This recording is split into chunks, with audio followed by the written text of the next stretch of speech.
Mr. Bentley, Ahoy. Frick Bentley himself. That is I. Thank you for coming on the In the podcast building. today. Yeah, of course. Thank you so much for having me. Absolutely. Very Okay, excited. so elephant in the room. Tell me about this mask. This mask. Oh, man. It is my lucha mask, the tiger. Yeah. I don't know. It's this is it. This Nice. is This is what it looks like. this is just what it is. Yeah. How did you get that mask? How did you acquire that? How did I great piece of acquire this headwear? mask? My cousin, for like my, oh man, I think maybe it's like my 7th birthday or something like that. He got me this mask and a Nacho Libre mask. Nice. And I don't know where the Nacho Libre mask is. So, That was like process of elimination. How you came to that mask. it kind of, I was like, where's the Nacho mask? Oh, okay. I'll wear this one. And yeah, now I've worn it for like 3 shows. And I'm just stuck with it now. I'm not complaining, but like, you know. Yeah. That's awesome. How long have you been with the Frick Bentley project? Not very long. Yeah. Yeah, I don't know. I don't want to say like a year because it doesn't feel like it's been a year. But last year we played 2 shows, and it was like kind of loose. You know what I mean? And then we played a show at the start of the year, like the very start of the year, like the 3rd. And yeah, now we got a show at Champions of Hope, so it's fresh. It's a hell fucking It's very fresh. Hell for yeah. sure, yeah. Okay, cool. So you've had some experience with some other bands in the scene. Tell me how this one differs from your last few bands. How can you describe the music to people? Yeah, I mean, I think this stuff is a lot more straightforward. Yeah. You know what I mean? I think it's just straight up garage rock.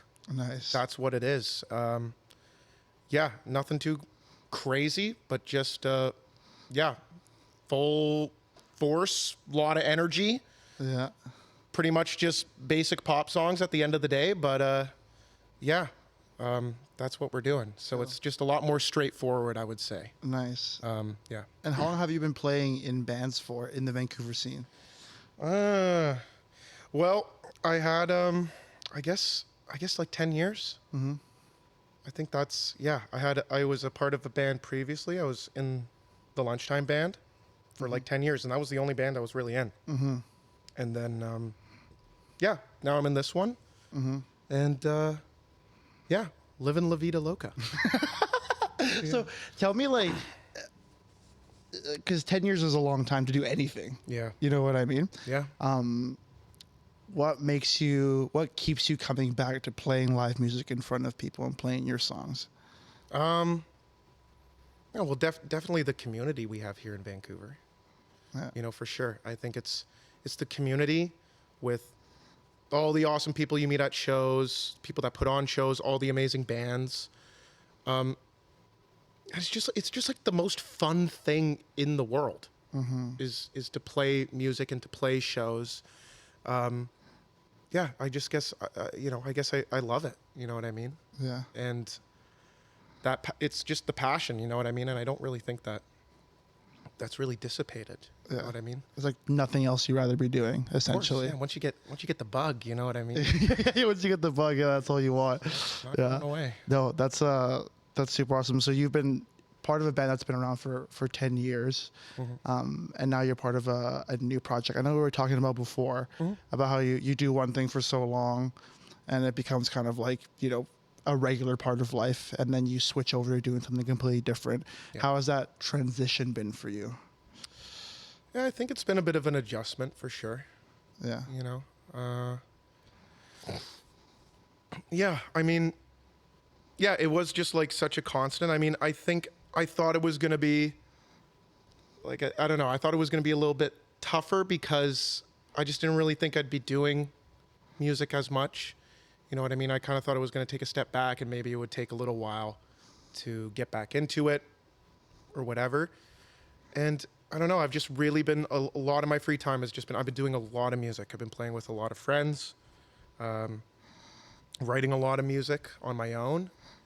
And I think it's been okay. I definitely still, like, I miss my old band. Yeah, Those guys. I still love them very, very much. Yeah. But it feels right. You know what I mean? I just think, yeah, it's been okay. It's been It's good. kind of like a new chapter coming. Exactly. Essentially. Yeah, exactly.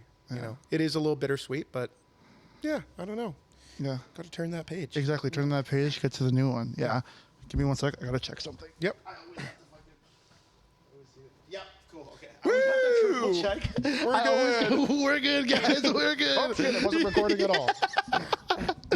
Okay. Run it back. Can you tell me a bit about the themes in your lyric writing? Tell me a bit about what you write about. Where does it usually come from? Oh man, I think it really depends. Mm-hmm. Sometimes it's about literally nothing. Yeah. She's like, oh, this sounds good. You know what I mean? Like these words sound good with this chord Yeah, or whatever. this sounds nice. This fits in the syllable that I'm kind of singing. Other times, it'll come right away. I think, a lot of it can be super personal. You know what I mean? I think for me, like, it's definitely, like for a lot of people, I think it's like, it's kind of your form of therapy. Yeah. You know what I mean? And just helping you through difficult times. Yeah, it really depends. I don't think can always be something different. It can either just be, make up a story, a little character business. Yeah. A little 100%. Paul McCartney action. Yeah. 100%. Yeah. Something like that. Yeah, I think, I don't know. I think there's lots of different themes I like to kind of jump into, whether it's kind of, the classic ones, loneliness or heartbreak. Yes. Absolutely. The good old love song, you know what I mean? He's his best friend. Yeah. Or lately, about being broke and having no money at all. Oh shit. Live in Vancouver. Everyone's usually broke. Pretty common problem. So yeah.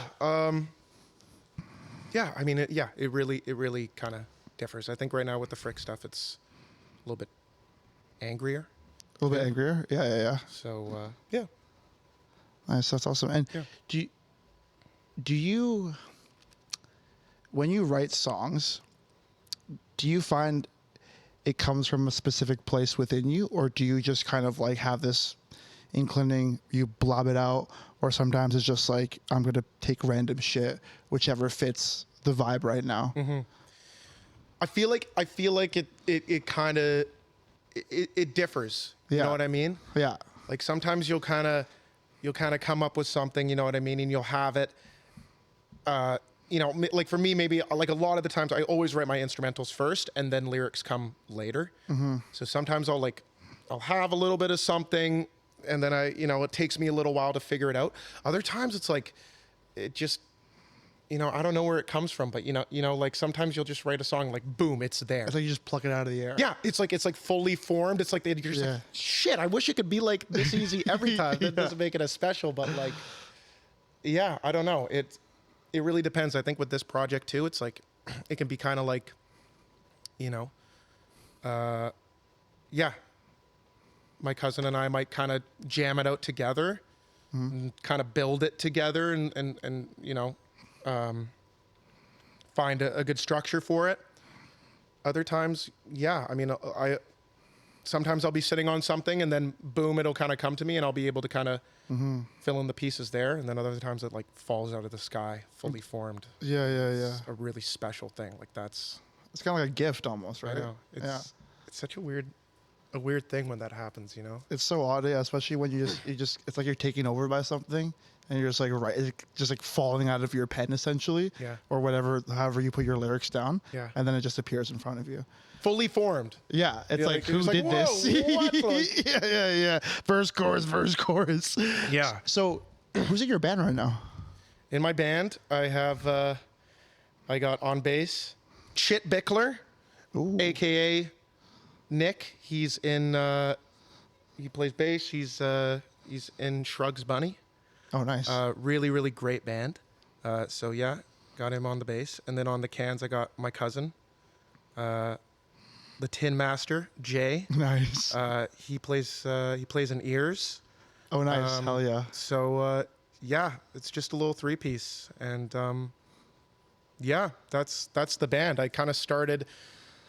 Jay and I kind of had a little bit of a jam, and we wrote these 2 songs, and was super amped up on those songs, and that's kind of where it started, you know. And then, yeah, a lot of it is also just kind of, you know, random songs I have or stuff I've kind of been writing lately. Bring it to the table, and yeah. That's the great thing about like being in any sort of, well, being a songwriter in general. It's like you usually have a backlog of songs that you're like, maybe, but like, and then Totally. sometimes you just go back to it, and then it just like forms. Yeah, with the 100%. right people. You kind of, yeah, or you kind of leave it for a little bit. You let it kind of percolate over there. You know what I mean? Yeah. Then you come back to it. You're like, oh, you know what? I actually kind of like that. One. Yeah. Try to do something with that. You know? Yeah, So, 100%. Yeah. And how many shows have you guys played? not many. Yeah. Not many with this project. It's like super fresh. Like I think maybe like probably only 3. 3 shows? Probably like 3 or 4, you know. Yeah, but I think we're hoping to kind of, you know, put it into gear a little bit here. What was your first show like with Frick? The New Year's one? Well, yeah, our first show was really funny. Like it's kind of how the band kind of fell into place. Like I had been doing like solo shows, you know, just once in a while. Just thought that was kind of fun, just getting the acoustic guitar and just kind of, you know, hitting some kind of like newer songs or hitting some. I was in lunchtime, so maybe hitting some lunchtime songs, couple covers. Like I just thought that was always really kind of fun to do. And then I had one booked at Grey Lab, and I was just kind of thinking like, oh, like Jay and I wrote these 2 awesome songs. Like, I really want to play those songs. Like that'd be super sick. And so yeah, I just asked him. I was like, hey, do you want to play these songs? And it's like, yeah, that'd be great. But it's just 2 songs, so we should probably can't really go up there and just play 30 minutes set. 2 songs. Yeah, you know, play for like 2 minutes. That's all right. See ya. Very much. Yeah, but yeah. Then he was like, we should grab bass. He knew Nick, introduced me to Nick, and yeah, he's fantastic. And that was kind of the first show was pretty funny. It was just kind of like we had those 2 songs, and then was kind of like a bunch of random songs that I had to pad time. You know, because it was like shit. Like we gotta actually play a set. So it was just like super random. There was like I had like an old pop song in there. I had like a weird like stoner rock song in there. I had like more of a punky song. I think we hit like a Sabbath cover too, because Ozzy just died. So we were like, might as well whip that out. But yeah, it was a little bit. It was a little bit loose, at least just like the different songs and stuff like that. Yeah. Now, you know, since like the last show, I wrote a bunch of other songs Nice. with this project in mind. Yeah. So the sound's a lot more, you know, streamlined, or I don't know the word I'm looking for, but like concise. Yeah, concise. There you go. That's it. Yeah. Got pretty excited there. Yeah, concise. Yeah. So I think now. Yeah, it's not so much just like a bunch of random tunes. It's a little bit, And you find the vibe, you said it's a bit more angrier. I think it's like a bit angrier, yeah, for sure. It's garage rock punk, Yeah. you know, which I'm super amped up on. Yeah. I've definitely been itching to play punk songs for a really long time, and it's just been great. It's been really, really fun. Yeah. Just playing these songs, practicing them. Yeah, I can't wait to It's play a cathartic experience, right? Anytime you play any sort of punk vibe song or punk adjacent song, even. Oh yeah, just letting it rip. Yeah. You know? Just letting it out. Yeah. It's been great because I think I've been kind of itching to play that stuff for a little while. Yeah. So yeah, it's been really exciting, and you know, also getting to play with my cousin, like Family time. yeah, exactly, family time. Family time there. But you know, he's a great drummer, and yeah, it's just been awesome. You know what I mean? It's great. So Nice. it's been super fun. And how long you guitar player? Yes, Guitar man. chugging along on the guitar. Yeah. How long? Oh man, I mean, I guess like it's always funny when you think about it. You're like, oh man, I've been around for a long time. Oh, yeah, probably like 13 years. Yeah, How old are you? 26. 26. So you had to think about that for a little. Let's get to that point. I'm the same way. Yeah. Carry the one. 26. Started lunchtime when I was 17. Mm-hmm. I think yeah, I don't know. So still in high school. Yeah. Nice. Yeah. Yeah, 16 or 17. Yeah, probably 16 or 17. Yeah. And yeah, I'd only played guitar for like a couple years at that point. Mm-hmm. So yeah, got right into it. When you picked up the guitar, did you like immediately start writing? Or did it take some time for you to start like writing songs? Oh, man, I think pretty much I just started writing. Mm-hmm. Learned power chords. And then off to the races. Exactly.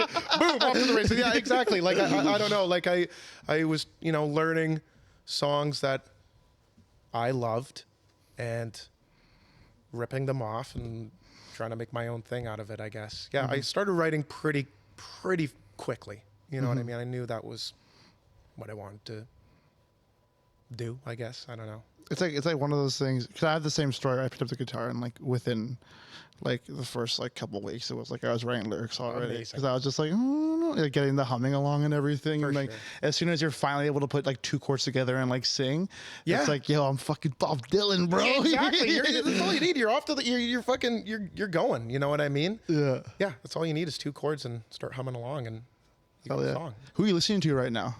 Oh, who am I listening to right now? I'm listening to like a lot of like lots of punk. I've been listening to a lot of Spitz. Lots of Spitz. Yeah. A lot of J Retard. Mm-hmm. Like tons of J Retard. Mm-hmm. Been hitting a lot of Polvo, Husker Du, some old Black Flag. Yeah, like that's what I'm listening to a lot. Yeah. And who's inspiring a lot of the Frick Bentley songs? Do you have a main inspiration, or just like fucking, you're like punk and just freeball it from there? I think definitely like garage stuff. So definitely like a lot of J Retard or early Ty Segall and stuff like that. Like that like totally like when I kind of discovered that, which was like, I don't know, only probably like a year or so ago. Like that was like total like musical renaissance, like obsessed me. Just like I just got completely obsessed and just couldn't stop listening to like all of that shit. Yeah. You know, like just got me so freaking excited. And I'm like, I got the total ADHD brain, so I like just completely got like utterly obsessed just with hyper that. fixated. Yeah, like totally, like just consuming all of that stuff, and that really excited me. I think also like lots of great like punk bands like here in Vancouver like really amp me up. Like I really love the Muppet Boys a lot. Oh yeah, they're fucking sick. They played our like 2 shows ago. Champions of Hope. Yeah. They're like super awesome garage rock. You know. They're fantastic. So, yeah, like them. I really like Chronic a lot. Yeah. Yeah, just going to shows too has amped me up a lot. So. How often do you go to shows? I try to go as much as I can. Yeah. I think I do sometimes have a hard time getting out of the house. You know what I mean? And just being like, but every time I go, I'm always super excited. So I try to go like as much as I can. Yeah, every weekend. Still trying to go more and more and more.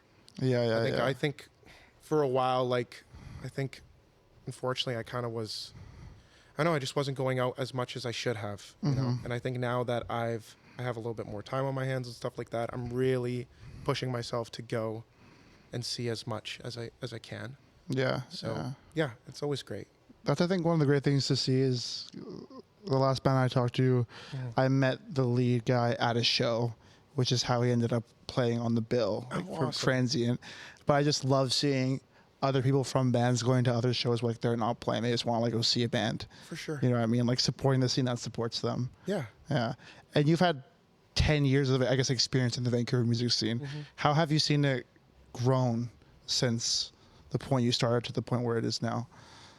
Changes you've seen. Oh man. Yeah, it's crazy to think about. I mean,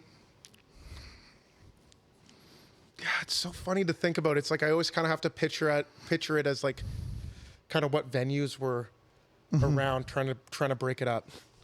I think there's still a little bit of a little bit of it. I think it can sometimes be a little bit cliquey, but it feels a lot more supportive. I think it feels, yeah, it feels like everybody's a lot more supportive than it kind of was, I think, back in the day. Yeah, lots of really great femme-fronted bands too. Mm-hmm. Like really, really great femme-fronted bands. Yeah, how else has it changed? I don't know. I think, yeah, I think in a community aspect as well. I think it's a little bit. I think it's a little bit more community based as well. I don't know. It's hard to think about. Because you had venues like 333 that were there back in the day. Yeah. That were huge. Yeah. I came in late to the music scene like just 3 years ago. So I've only seen it at its most recent point. Like obviously Grey Lab was around for a little bit there and Yeah. it got shut down. Yeah. 648, which then turned to Take Your Time Back, which then turned to nothing because it got shut down. Well, not nothing, but the venue itself got shut down. Yeah, which is unbelievable. Yeah, when I first started, it was Stylus Records. Oh, really? That's A record store. Yeah. Oh, shit. It was like really small. It was by like Red Truck. Mm-hmm. And yeah, that was my first show I went to, and we were playing that show, which was pretty unbelievable. Nice. Just like I had looked for, I don't know, I was just looking in all the wrong places, and I felt like I couldn't find it. And then, yeah, like that was around. Stylus, 333, like you said, was yeah, that was one. There was Avant Garden. Oh, yeah. Yeah, oh man, yeah. And then I there heard was, great things about that one, too. oh yeah. There's Avant Garden. Then there was Smiling Buddhas. Then there was the Victory Square shows. Which still go on. Yeah, Yeah. yeah. Those are awesome. That was my band's first show ever. It was the Victory Square show. Oh yeah. Yeah. Oh sick. I literally sent James, the guy who runs that stuff, like I sent him our demos, which was my iPhone next to my speaker that has my vocals with the drummer, bass, and guitarist all playing in my bedroom. Oh, amazing. And that was like my fucking demos. And I said to him, he goes like, sounds dope. You want to play a Victory Square? That was our first ever That was show. sick. That's great. Yeah. Those are really fun. Yeah, I mean, it's changed a lot. I think it's just crazy how much I think, how many, I think in the aspect of like venues, you know what I mean? I think about that, how many have come and gone is really, really unbelievable. But I think at the end of the day, I feel it's a lot more supportive. Yeah. Like artists definitely do support each other a little bit more, and yeah, which is great. Like it's funny too. Like when I first started, I'd only think like there might be like 2 bands that when we first started are still kind of around. Like there's so many new exciting bands. Another thing that's changed, I think, is kind of the sound as well. Well, what was the sound like back then to where it is now? Like I think when I like at least like when we started playing, it was that total like indie, Like Mac DeMarco-ish totally sort of stuff? Yeah. Those like super laid back pop stuff. You know what I mean?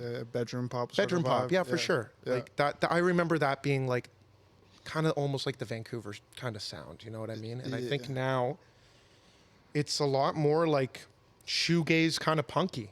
Yeah. I agree. It's totally kind of changed. And I think it's changed because, I think people are, I think it can be a little bit, it's difficult out there. You know what I mean? Absolutely. And yeah, that's a big change, I think. Yeah. I've seen for sure is just like the kind of collective sound.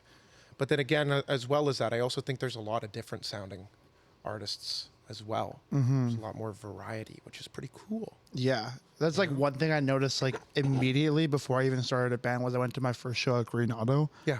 And I think I saw a 2-piece that was like a tom drum, a singer, like literally just a tom drum with 2 like mallets and a singer with a guitar and a smoke machine.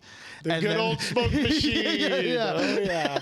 And then the middle band was like a screamo, like hardcore band.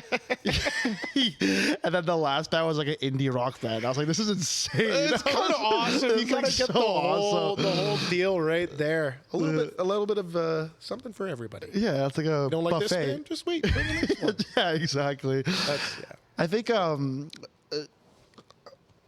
like, why do you think Vancouver has kind of gone to a more punkier sound? Like, because I know I was talking to Quinn about it, and a lot of it, I think we were talking about, and you were talking about it too as well, is that it's fucking hard out there. And like, on top of that, like the cost of living being insanely high right now. Yeah. And government shutting down all our small venues and like voting against having them and things like that. Like, what do you think are some other reasons that Vancouver has kind of shifted to more of a punk, like angrier, almost like political side of things too? Well, I think that's a huge part of it is like what's happening to local DIY spaces. But I also think like right now is like pretty unprecedented times. Mm-hmm. There's a lot of crazy shit going on in the world right now. Mm-hmm. And, you know, I think, you know, it's not I think a lot of people like just feel that every day. You know what I mean? And I think there's a side of me that I think it's kind of cool because I think Vancouver, like, you know, back in the 80s, it was like a huge punk scene here. It was a massive, I heard about that. you know, massive mecca for punk. Yeah. So I think it is kind of cool that, you know, this punky kind of sound is making its way back. But yeah, I just think, you know, things have changed, you know what I mean? I think things are more uncertain right now and people are angrier than maybe they were a couple years ago. Yeah. Oh yeah. Want to make some noise. No, 100%. Yeah. I think there's a litany of reasons, but I think that's No, I agree with that 100%. yeah. And so Frick Bentley, you got 3 shows under your guys' belt. 3 shows. Oh, yeah. 3 shows, hell yeah. With a lot of experience to back it too. What are your plans with Frick Bentley currently? You guys have like recordings coming up, things like that? Yeah, I think right now it's pretty lax. You know what I mean? I think we got a couple shows booked, you know, coming up here, which I'm really looking forward to. Really looking forward to Champions of Hope. Mm-hmm. I think we might be going up to Kelowna or something, and then I think we have Kelowna. Cool. Yeah, maybe do a show in Kelowna. We're playing my cousin's friend's bachelor party. Oh, that's sick. Hell So yeah. that's going to be pretty cool. And apparently there's a ginormous mega ramp there, so people will be skating in the back. So That is so sick. that'll be pretty cool. Yeah, I mean, I think, right now it's pretty lax. Like, I think we definitely want to record. So we'll probably just record, like, at my cousin's house. Nice. You know, there's a 4-track there and stuff, so plug Nice. into that and go away. But hopefully, yeah, we'll hopefully be recording soon and get some stuff up because there's not much right now. We got a song on Bandcamp. I think that's it. So there you go. You can go to Bandcamp and check it out. But yeah, definitely hoping to get some more stuff out there for the people to, you know, listen to. So. Absolutely. Are you a full-time musician? Full time? I guess not. No, I have I mean, what do you mean? Like, do I have a Do you have a day job? day job? Oh yeah. Where do you work? I am a beer delivery driver. Oh, hell freaking yeah. I'm a keg man. You're a keg man. I'm a keg man. Yeah. Okay, nice. Delivering the kegs to the people. Oh, dude, hell freaking yeah. Delivering beer to everywhere where your beer needs. Yeah, that's what I'm doing right now. Hell yeah. But yeah, pretty new job. But yeah, beforehand I was a mover. Okay, nice. And yeah, I've pretty much worked like every labor job under the sun. Hell fucking yeah, dude. Hell yeah. Yeah. You gotta do what you gotta do. You gotta do what you gotta do. And on top of that too, like, I mean, you get to do what you love to. Play music, Exactly. play live, go to shows, pay for cover, right? Exactly. Gotta pay for cover. Yeah, yeah. Make enough to pay for cover. Yeah, for sure. You know, yeah, anything to support it. Yeah, You know. absolutely. What was it like growing up with you and music? Where did you grow up, first of all? I lived in Kelowna for like 6 years, and then I moved here and spent my formative years here in Vancouver. Nice. So Whereabouts in Vancouver? I was living in North Van. Oh, nice. Yeah. Me too. Nice. Yeah. Sweet. I went to Argyle. Oh, good old Argyle. Very nice. Nice. I went to Handsworth. Oh, Handsworth. yeah. Nice. Yeah. You play rugby? I didn't play rugby. You didn't play rugby. Okay. Played football for like 2 years and then hated it and left immediately. You're like, fuck that, dude. Yeah, I mean, like I was like our team sucked. We were terrible, and I was fullback or whatever. So he was like, "Okay, Luke, here's the ball. Now run!" And like you know, our offensive line was so bad. They literally block the guys for like 2 seconds, be like, and then they'd stop. So they'd just be like, you know, like 10 fucking ginormous fucking people like running at me full speed. I'll be like, with the football, just getting like trampled on and walked over. And then my teammates would laugh at me because I get like crushed and be like, on the ground. And, like convulsing on the ground. Yeah, I'm okay. Yeah, I don't know. Yeah, but I didn't play rugby to answer your question. No. Gotcha. Yeah. Like what was music? Yeah, what was your music life like growing up? Yeah. Oh man. No, my mom loved music. She'd always say, you know, she'd always throw on some sick tunes in the car. You know what I mean? Driving my sister and I around. Hell yeah. Some of my favorites were the Shrek soundtrack. I fucking love the Shrek soundtrack is fucking awesome. Goated, yeah. Counting Crows, Accidentally in Love. Oh yeah. I used to cover that song. Sick. That's awesome. Yeah, that's awesome. Yeah, belting that one, that little number right there. Yeah. No, I definitely, I loved singing as like a little guy. My mom was a really good singer too, so we'd always be singing in the car. She'd make me like little like CD, I don't know, like mixtape things or whatever from my Walkman, and it'd be a pretty crazy combination. Oh, really? Oh yeah, you'd have like, I was probably like 6 or whatever, so I'd have like, I got like Simple Plan on there. He's classic. You got like some Green Day on there. Like 182. Yeah, that stuff. And then like Weird Al Yankovic. Like mixed in there. So I'd be listening to like Simple Plan, and then like Amish Paradise would come on and be like, oh yeah, let's go. Like it was just like the craziest mix ever. But yeah, grew up like, you know, I don't really think I like, and then, you know, I like as a kid, I liked like the basic whatever was on the radio. It was never really like a big thing, but I think it wasn't until like I got into like, I was probably like, I don't know, 15 or something like that, that I really started to like love music. Develop your music taste and get in there and everything. I was an angsty little guy. You know what I mean? 100%. Getting into like all the 90s stuff and be like, oh yeah, this is fucking awesome. And just like getting completely obsessed with that. Yeah. And then, yeah, I mean, you know, a couple months later, bought a shitty guitar and the journey began. Nice. And it all started there. Self-taught? Yeah. Yeah, pretty much. My trumpet teacher, James. How's it going, James? You play trumpet? I played trumpet in elementary school and a little bit in high school. Nice. Never learned how to read music at all. Nice. Yeah. I was the same way with baritone. Oh, nice. I could never read music. You're just kind of like, you're just kind of like just guessing, like, okay, I think that sounds right. That's okay. But yeah, I think through that I also kind of learned, like, you know, I remember my trumpet teacher always getting like really mad at me. He's like, stop using your ears. You got to stop using your ears. It's a good skill, but learn how to read the fucking music. Like, you know, like you're going to get sight tested. You're not going to know what to do. I'm like, I don't know what's going on. But I started he taught me like a couple of chords and like, you know, how to play like Enter Sandman, shit like that. But yeah, for the most part, I think I just relied on my ears. Mm-hmm. You know what's funny about that is that we interviewed a charity called Empower Through Music, and they teach neurodivergent kids how to play music. So people with kids with like disabilities or like, you know, they have issues with, you know, their learning abilities and things like that. And they subscribe to the belief of ears first, eyes second with music.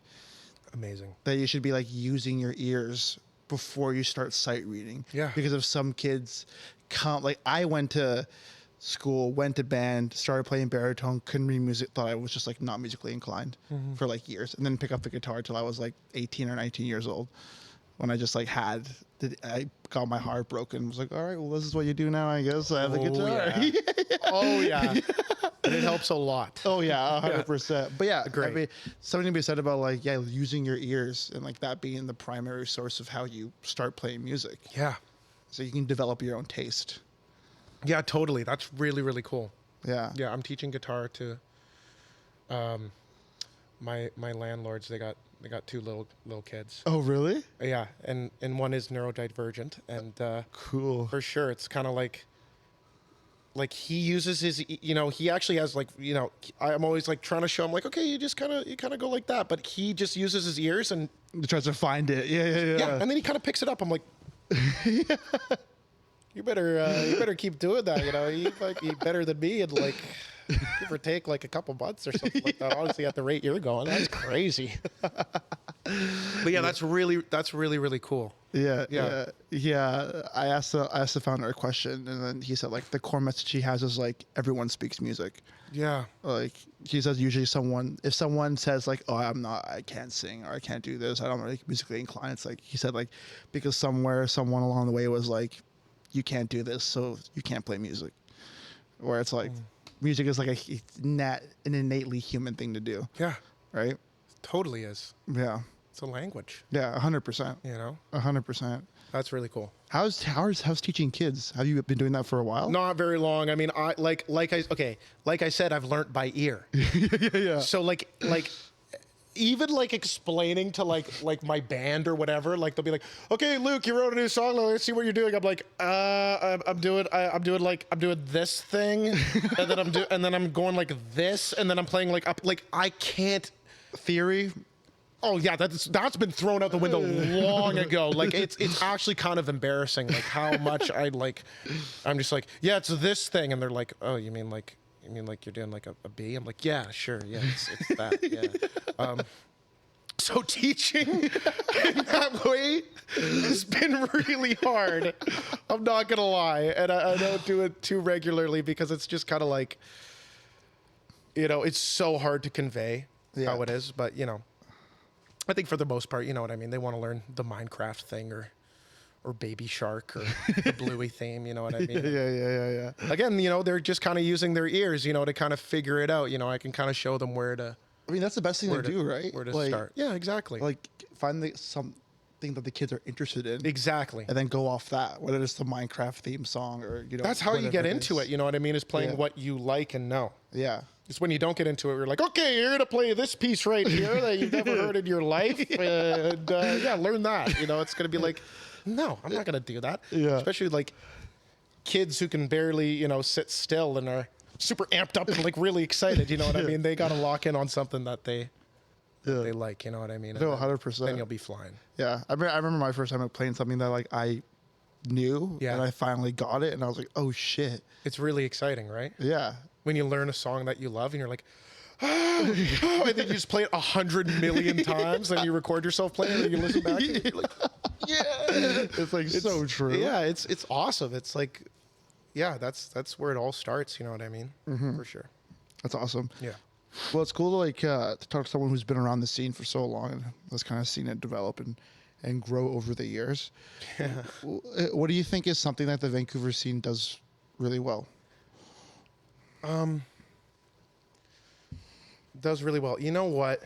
Through all the shit that it's been through, the amount of bands that are like still here and still playing, it's like, it is unbelievable how much talent there is here in Vancouver. So I just think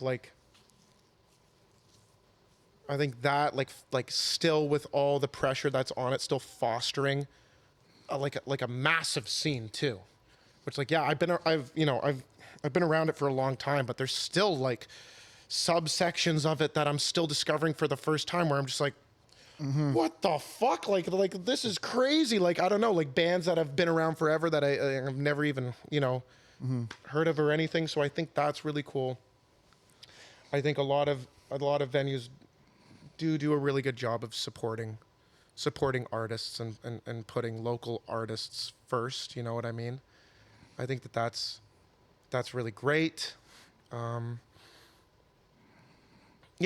like really recent, more recent times, like I think safety there are steps being made to ensure more safety at places. Again, it's something that always needs to be worked on. You know what I mean? Is safety. But I've seen a lot more places kind of maybe get some sense of security or something like that, just to make people feel even more safe in these spaces. Yeah. And that being said, I also think like a lot of these like really awesome DIY spaces in that sense are also a safe place for people to come and express themselves and to be themselves. Like, I think that's really, really special. Yeah. Yeah, having that third space. Right. The third space, yeah, something that's kind of being lost right now. Yeah, You know what I mean? yeah. Somewhere you can go and like let loose and meet people that are that like share the same sort of interests as you. 100%. You know what I mean? Yeah, for sure. It's great. Like, I've met so many amazing people. Like, that'll be like my friends for. Well, like I've met them at shows, and they'll be my friends for life. You know what I mean? Like, it's awesome. Yeah. Third space is very important. Yeah. Most definitely. Something. What do you think is something that the Vancouver scene could do better? I could do better.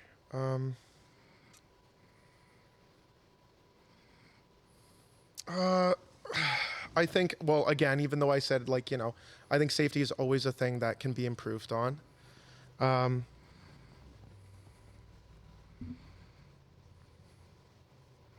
Oh man, I'm a bit stuck. I think there's a lot of stuff that it can do better at.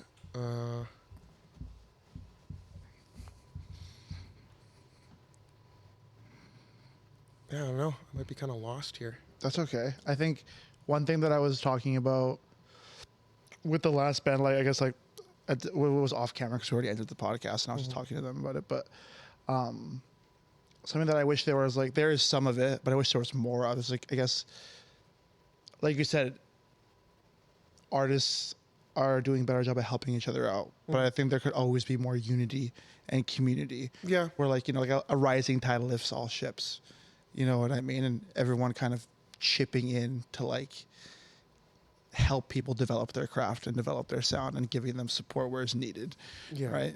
But it's hard when, like, you're out there trying to make it and fucking milk's like $50 a gallon and you're like struggling to pay your rent and everything. Yeah. So it's like one of those things that I personally think that I would love for the scene to do more of that and continue developing that.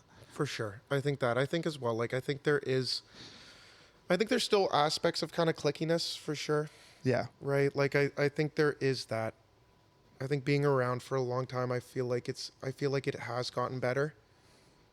But I think that, that could be better. Just we're all musicians. We're all artists. the same thing. You Yeah. know what I mean? Coming together. Yeah. I don't know. I think it could do that better. I think. Yeah. I don't know. Yeah. I think it's one of those things where it's like, yeah, it's like, it's always improving. Yeah. Right. And it's like on its way to like developing and getting better. But like anything, it's like growing pains, right? Like, takes time to adjust and change things as they go. But again, like hearing people like you who like go to shows just because they want to go to shows and meet other people. And like, I think too as well, like, okay, this is going to sound like a very, very weird question, but I feel like there's a lot of people who like go to shows and like feel like a bit awkward, like socially awkward. Yeah. Right? And you seem like a guy who's like been able to like go to shows and like make friends and meet people. Like, how do you like meet new people at these shows? I think. Yeah, I mean, I think that's a bit of a hard question because I definitely still get pretty nervous a lot of the times when I go to shows on my own. Yeah. You know what I mean? I think I definitely do. Like, even for me, yeah, it's still kind of, it takes a lot for me to kind of like, if I don't know anybody there and like going out to it, it definitely can be. But I think it's as simple as just, either going up to somebody and just saying hi, asking about my smoke. That usually works pretty good. That's how I met the last guy. Ask for a lighter or whatever. Yeah. And just asking them about, what band they're here to see. Yeah. Talking about the bands and maybe what other music that they like or whatever, and that you might find some common ground there. Moving around while you're grooving to some tunes. You know what I mean? Yeah. That's always really fun. You might find a buddy in the mosh pit there. 100%. Or that you're grooving with. Yeah, it can definitely be a little bit scary going out and talking to people, but Oh, it is so scary. for me, I get that like still all the time, but it's just about kind of taking that step and taking a chance. And most people out there pretty nice. Yeah. And pretty willing to talk to you. You know what I mean? 100%. Yeah. A lot of great people out there. And something to be said about like you said, like you going to shows as much as you can, like consistency.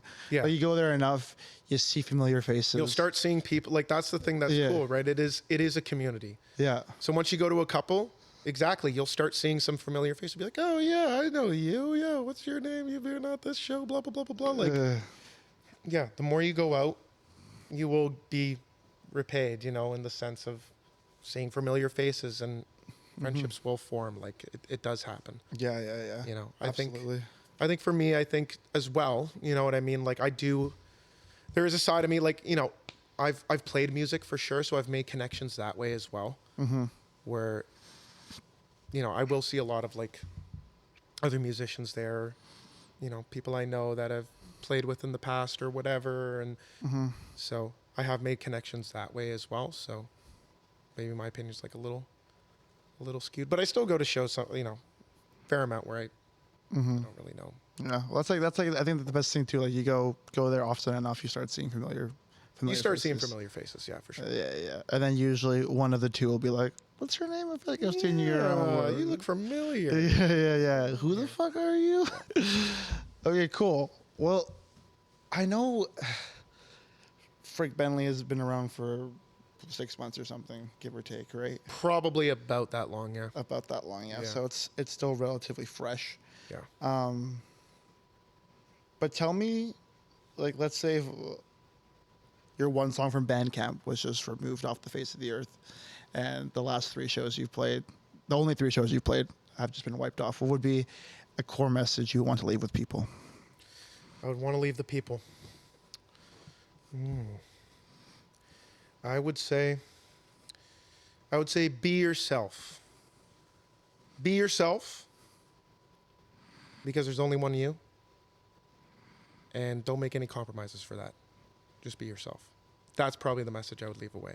Don't know if that necessarily comes across in the music necessarily, but like that would be the message I would want to stay. And I think like, you know, I am very, you know, I try to be me as much as possible without compromising that, you know. Oh, hell fucking yeah. So, yeah, just be you. Yeah. That's another great thing about this local scene is you can just be yourself. Oh, yeah. You know, that's, yeah, it's a really safe space to express yourself. And yeah, it's what I really love about it a lot too, is there's a lot of people that are just unabashedly them, you know, not feeling that they have to be something else. Yeah. You know, that's what's really special. So yeah, be you. Be whoever you want. Be whoever you are. Yeah, be whoever you are. There's only one you. Yeah, unapologetically. Oh yeah, exactly. Yeah. And I do like your shirt too, Mr. Julien Lavoie. Hell yeah, love Julian. Shout out to Julian. Big shout out to Julien. Yeah. Well, Frick, we have you playing on May 16th. Almost forgot the date there. Yeah. May 16th. Raising money for Crisis Center BC. Oh, amazing. That's charity we're going with. Great. Yeah. So that will be fun. Yeah. Be some local art vendors. We got Kama Sutra Murder, Transient. We got you, and we got Benson. Woo! So it's going to be a grand old time. It's going to be a really fun night, yeah. Do you have any other shows coming up that you want to announce or talk about? I don't know.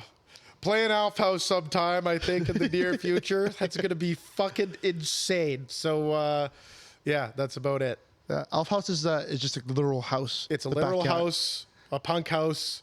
Shit gets loose there. Yeah. It's pretty crazy. So, yeah, come by, check that out. Follow the gram. I might post on there once in a while. Might see some cool music, hopefully soon. Yeah, that's about it. Hell fucking yeah. What's the Instagram handle? Frick Bentley. Yeah, I think that's it. I think. Maybe there's an underscore in there. I don't know. Yeah, something. Well, yeah. Mr. Bentley, Mr. Frick, thank you so much for coming on. Thank you very much for having me. And sharing the time. Much appreciated, and it's going to be a great show. Woo! Campus of Hope. Hell yeah. Peace.